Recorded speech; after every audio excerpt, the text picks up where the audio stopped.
মহিলাদের সিজদা দেওয়ার নিয়মটা বলুন, আর সিজদা দেওয়ার সময় পেট উরুর সাথে লেগে থাকলে কি নামাজ হবে কিনা? সকালে ঘর ঝাড়ু না দিলে কি কোনো অমঙ্গল হয়? সকালবেলা নাকি পুরুষরা ঘুম থেকে উঠার আগেই ঘর ঝাড়ু দিতে হয়। অজু করার পর প্রাইভেট অর্গানে হাত স্পর্শ করলে কি অজু ভেঙে যাবে? অনেক সময় হাজব্যান্ডকে রাগ করে গজব দিয়ে ফেলি, পরে আফসোস লাগে, এতে কি গজব হাজব্যান্ডের উপরে পড়বে? তাহাজ্জুদ নামাজ কি ঘর অন্ধকার করে পড়তে হবে? এর কোনো ভিত্তি আছে কি? বাজারে যে বিভিন্ন নামি দামি ব্র্যান্ডের বডি লোশন এবং ক্রিম পাওয়া যায়, সেগুলো কি অজু গোসল করার পর ব্যবহার করে নামাজ আদায় করা যাবে? মৃত্যুর পর হাজব্যান্ড তার স্ত্রীকে কি গোসল দিতে পারবেন? স্ত্রী কি স্বামীর ওয়ারিশ? স্বামী যদি স্ত্রীকে কোনো সম্পত্তির ভাগ না দেয় তাহলে কি গুনাহ হবে? যেসব নারীর সন্তান প্রসবের 40 দিনের পরেও রক্ত প্রবাহ বন্ধ না হয়, তারা কিভাবে বাদবন্দি করবেন?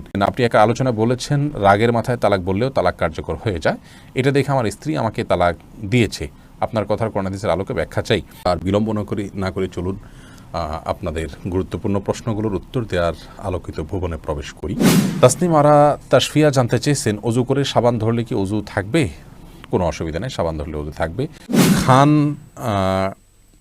ইয়োমেরা এআইডি থেকে আপনি জানতে চেয়েছেন, মৃত্যুর পর হাজব্যান্ড তার স্ত্রীকে কি গোসল দিতে পারবেন? মৃত্যুর পর হাজব্যান্ড তার স্ত্রীকে গোসল দিতে পারবেন কিনা, এটা নিয়ে যথেষ্ট বিতর্ক আছে এবং ইখতিলাফ আছে ওলামা ইকরামের মধ্যে। আমরা ইনশাল্লাহ পৃথক কোনো ভিডিও এই নিয়ে আলাদা তৈরি করবো ইনশাল্লাহ বিদিনিল্লাহ। এরপরে প্রশ্ন করেছেন রিমি খান, আপনি জানতে চেয়েছেন, বাজারে যে বিভিন্ন নামি দামি ব্র্যান্ডের বডি লোশন এবং ক্রিম পাওয়া যায়, সেগুলো কি অজু গোসল করার পর ব্যবহার করে নামাজ আদায় করা যাবে? নামাজ হবে কিনা? জি, নামাজ হবে ইনশাআল্লাহ বিদিনিল্লাহ। এমডি সালাউদ্দিন সবুজ জানতে চেয়েছেন, মানুষ মারা গেলে মাইকিং করা জায়েজ আছে কিনা? মানুষ মারা গেলে মাইকিং করা বা আজানের মতো করে ডাকাডাকি করা, এটাকে অনেক ওলামা ইকরাম নিষেধ করেন। তবে জানাজা হবে বা মারা গেছে সংবাদ দেয়াতে কোনো অসুবিধা নেই, যে আজকাল অনেক সহজ মাধ্যমে সংবাদ দেয়া যেতে পারে। এরপরে উম্মে সালমা রিহা, আপনি ইউটিউব চ্যানেলে প্রশ্ন করেছেন, অনেক সময় হাজব্যান্ডকে রাগ করে গজব দিয়ে ফেলি, পরে আফসোস লাগে, এতে কি গজব হাজব্যান্ডের উপরে পড়বে? না বোন, এর কারণে হাজব্যান্ডের উপর গজব পড়বে না। কোরআন কারীমের এই আয়াত থেকে স্পষ্ট বোঝা যায় যে রাগের মাথায় যখন মানুষ এ ধরনের বদদোয়া দিয়ে ফেলে, আল্লাহ রাব্বুল আলামিন সেগুলোকে বাস্তবায়ন করেন না, এবং তবে এটি একটা অন্যায় কাজ।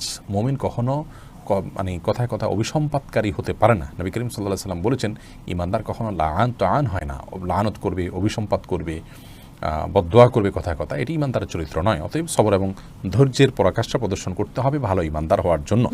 বেলাল, আপনি জানতে চেয়েছেন, যেসব নারীর সন্তান প্রসবের 40 দিনের পরেও রক্ত প্রবাহ বন্ধ না হয়, তারা কিভাবে বাদবন্দি করবেন? 40 দিন পার হওয়ার পরেও যদি রক্ত প্রবাহ বন্ধ না হয়, নেফাস বন্ধ না হয়, তাহলে সেক্ষেত্রে তারা সম্পূর্ণ স্বাভাবিকভাবে সকলে বাদবন্দিকে সম্পাদন করতে পারবেন। সেখানে কোনো আজকাল তো অনেক কিছু ব্যবস্থা রয়েছে যাতে করে ব্লাড যেখানে সেখানে না পড়ে, সে ব্যবস্থাপনা গ্রহণ করার পর তিনি এবাদবন্দি স্বাভাবিক করতে পারবেন। 40 দিনের পরে আর তার ব্লিডিং হলেও তাকে নেফাস সে আক্রান্ত বা এটাকে আপনার প্রসব পরবর্তী যে ব্লিডিং বলা হয়ে থাকে, সেটির মধ্যে গণ্য করা হবে না। রোদেলা রিসান ভুঁইয়া, আপনি জানতেছেন, গরু ছাগলের বট খাওয়া কি জায়েজ? জি, এটা সম্পূর্ণ জায়েজ, তবে এটা যার যার রুচির ব্যাপার। কারোর যদি ভালো লাগে তিনি খাবেন, কারোর ভালো না লাগলে তিনি খাবেন না, একান্তই তার ব্যাপার। খসরু নেহাল ইউটিউব চ্যানেল থেকে আপনি জানতে চেয়েছেন, সামর্থ্য থাকা সত্ত্বেও কোরবানি না দিলে কি পাপ হবে? সামর্থ্য না থাকা সত্ত্বেও কোরবানি না দিলে আবু হানিফা রাহমাহুল্লাহর মত অনুযায়ী, মাযহাব অনুযায়ী, আমাদের ওলামা ইকরাম সেই মাযহাবকে ফলো করেন, এই মাযহাব অনুযায়ী আপনার এটি পাপ হবে। কারণ নবী করিম সাল্লাল্লাহু আলাইহি ওয়াসাল্লাম এখানে সতর্ক করেছেন, যে ব্যক্তি কোরবানি করার সামর্থ্য রাখে, মানওয়াজাদা সাআতান ইউযাহিয়া ওয়ালাম ইউযাহি ফালা ইয়াকরাবান্না মুসাল্লানা, সেই জন্য আমাদের ঈদগাহে না আসে, কোরবানির সামর্থ্য আছে তো দিল না, সেরকম যেন মানুষ ঈদগাহে না আসে। তার মানে নবী সাল্লাল্লাহু আলাইহি ওয়াসাল্লাম বিষয়টাকে কত কঠোরভাবে নিলেন। এই জন্য সামর্থ্য থাকা সত্ত্বেও কোরবানি না দেওয়া অবশ্যই পাপ হবে এই হাদিসের আলোকে। মোহাম্মদ মিজানুর রহমান জানতে চেয়েছেন, আপনি একটা আলোচনা বলেছেন, রাগের মাথায় তালাক বললেও তালাক কার্যকর হয়ে যায়, এটা দেখে আমার স্ত্রী আমাকে তালাক দিয়েছে। আপনার কথার কোরআন হাদিসের আলোকে ব্যাখ্যা চাই। নবী করিম সাল্লাল্লাহু আলাইহি ওয়াসাল্লাম বলেছেন, সালাতুন জিদ্দুহুন্না জিদ্দুন ওয়া হাজলুহুন্না জিদ্দুন, তিনটি কাজ মানুষ সিরিয়াসলি করলে যা হয়, দুষ্টুমি করে করলেও তা হয়, এগুলো ঘটে যায়। তার মধ্যে থেকে একটি হলো তালাক। অতএব তালাকের এই বিষয়টি খুবই সিরিয়াস, এটা স্পর্শকাতর। বিধায় রাগের মাথা তালাক দিলেও তালাক হবে। কিন্তু রাগ যদি কারোর এরকম হয় যে রাগের কারণে কি বলেছেন তিনি নিজেও জানেন না, এত বেশি রাগ হয়ে গেছে, তাহলে সেক্ষেত্রে সেটি তালাক পতিত হবে না। তবে আপনার স্ত্রী আপনাকে তালাক দিয়েছেন, স্ত্রী যদি বলেন এইভাবে যে আমি তোমাকে তালাক দিলাম, এভাবে বললে তালাক হবে না। এবং স্ত্রীর অর্পিত তালাকের যে পাওয়ার আছে সেটা তিনি কখন খাটাতে পারেন, কিভাবে সেটার প্রয়োগ করতে পারেন, এগুলো আলোচনা সাপেক্ষ বিষয়। এই জন্য এই নির্দিষ্ট বিষয়ে কোনো দক্ষ আলিমের সাথে আপনি দেখা করে কোনো দারুল ইফতাতে গিয়ে আপনি আপনার বিষয়টি ফতোয়া নেবেন ইনশাআল্লাহ। এরপরে আবু সিদ্দিক হানিফ জানতে চেয়েছেন, ঘরে বিড়াল থাকলে নাকি নামাজ হয় না, এটা কি সত্য কথা? না, এটার কোনো ভিত্তি নেই। ঘরে বিড়াল থাকলে নামাজ হবে না, কেন? নামাজ হবে। এম এস হাসান জানতে চেয়েছেন, খালার স্তন্যপান করে থাকলে কি খালাতো বোন ভাইকে বিয়ে করা জায়েজ হবে? খালার স্তন্যপান করে থাকলে সেই খালার ভাই বোনকে বিবাহ করা যাবে না, কারণ তারা দুধ ভাই দুধ বোনের সম্পর্ক হয়ে যায়। সিন্ডে ডিআইডি থেকে আপনি জানতে চেয়েছেন, নামাজে সূরা পড়ার ব্যাপারে কি ধারাবাহিকতা মানতে হয়? ধারাবাহিকতা রক্ষা করা উত্তম, ভালো। যদি কোনো কারণে ধারাবাহিকতা বিচ্ছিন্ন হয়ে যায়, ওলামায়ে কেরাম সেটাকে মাকরুহ বলেছেন, অপছন্দনীয় এবং অনুচিত বলেছেন। তবে স্বাভাবিক অবস্থায় ধারাবাহিকতা রক্ষা করা উচিত। সামিয়া ফেরদৌস জানতে চেয়েছেন, তাহাজ্জুদ নামাজ কি ঘর অন্ধকার করে পড়তে হবে?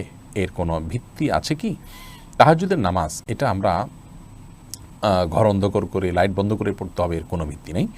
বরং সেটা আপনার যেভাবে সেভাবে আদায় করতে পারেন। আপনার মনোযোগের জন্য আপনি যদি আলো আধার করে নিতে পারেন, ডিম আলো করে নিতে চান, তো সেটি করতে পারেন, কোনো অসুবিধা নেই। তবে অন্ধকারেই পড়তে হবে এমন কোনো বাধ্যবাধকতা বা নিয়ম নেই। আর দীপু জানতে চেয়েছেন, অজু করার পর প্রাইভেট অর্গানে হাত স্পর্শ করলে কি অজু ভেঙে যাবে? ইমাম আবু হানিফা রাহিমাহুল্লাহর মত অনুযায়ী অজু ভাঙবে না, এবং এর সপক্ষে অনেকগুলো দলিল এবং যুক্তি আছে, বিভিন্ন স্পষ্ট হাদিস রয়েছে।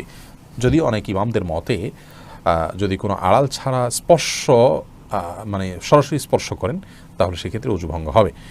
সোনিয়া আক্তার জানতে চেয়েছেন, মহিলাদের সিজদা দেওয়ার নিয়মটা বলুন, আর সিজদা দেওয়ার সময় পেট উরুর সাথে লেগে থাকলে কি নামাজ হবে কিনা? জি, নামাজ হবে। নামাজ হবে না, নারী পুরুষের সালাত নিয়ে যে মত পার্থক্য আছে, এটাকে আমরা অনেক বড় করে দেখি। বিষয়টা এরকম বড় কিছু না। আপনার এখানে যারাই ইখতিলাফ করে থাকেন, জাস্ট এখানে পদ্ধতির উত্তম অনুত্তমের বিষয়টা, নামাজ হওয়া না হওয়ার কোনো ইখতিলাফ এখানে নেই। সাত্তার তালুকদার জানতে চেয়েছেন, স্ত্রী কি স্বামীর ওয়ারিশ? স্বামী যদি স্ত্রীকে কোনো সম্পত্তির ভাগ না দেয় তাহলে কি গুনাহ হবে?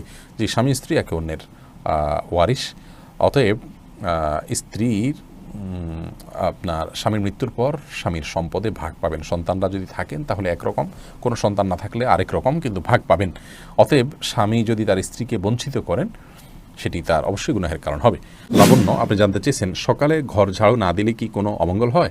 সকালবেলা নাকি পুরুষরা ঘুম থেকে ওঠার আগেই ঘর ঝাড়ু দিতে হয়। না বোন, এটা বানোয়াট কথা। হয়তো পুরুষ শাসিত সমাজে নারীদেরকে আপনার কোণঠাসা করে রাখার জন্য বা তাদেরকে কাজে লাগানোর জন্য কেউ তৈরি করেছে, এগুলোর সাথে ইসলামের কোনো সম্পর্ক নেই।